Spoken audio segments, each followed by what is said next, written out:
Hello বন্ধুরা, সবাই কেমন আছেন? আশা করি ভালো আছেন। তো আপনাদের মাঝে নতুন নতুন ভিডিও আজ নিয়ে আসার জন্য চেষ্টা করছি। ভিডিওগুলো আপনারা দেখতে পাচ্ছেন যে এখানে একটি গাছ দেখানো হচ্ছে। এটা একটি মূলত কবিরাজি ঔষধ গাছ। এর গাছের নামটি হলো ঠুসকা গাছ। আপনারা এগুলো দিয়ে কবিরাজি ঔষধ বানাতে পারেন এবং কি আপনারা এগুলো চাইলে অনেক ধরনের রোগবালাই থেকে মুক্তি পেতে পারেন। এগুলো দিয়ে অনেক রোগবালাই সারে। আপনারা দেখতে পাচ্ছেন যে এটি একটি কবিরাজি ঔষধ। তো আসসালামু আলাইকুম বন্ধুরা, সবাই কেমন আছেন? আশা করি ভালো আছেন। আপনারা এতক্ষণ দেখলেন যে আমি আপনাদেরকে দেখাচ্ছি যে এটি একটি কবিরাজি ঔষধ গাছ। এতক্ষণ কথা বললাম আপনাদের মাঝে কবিরাজি ঔষধ গাছ নিয়ে। এটা কবিরাজি ঔষধ গাছ।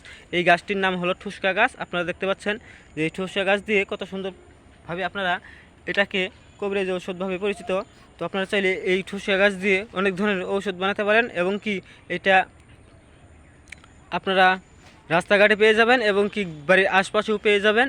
এই ঠুসকা গাছ দিয়ে আপনারা যে কোনো মূল্যেও ঔষধ বানাতে পারেন।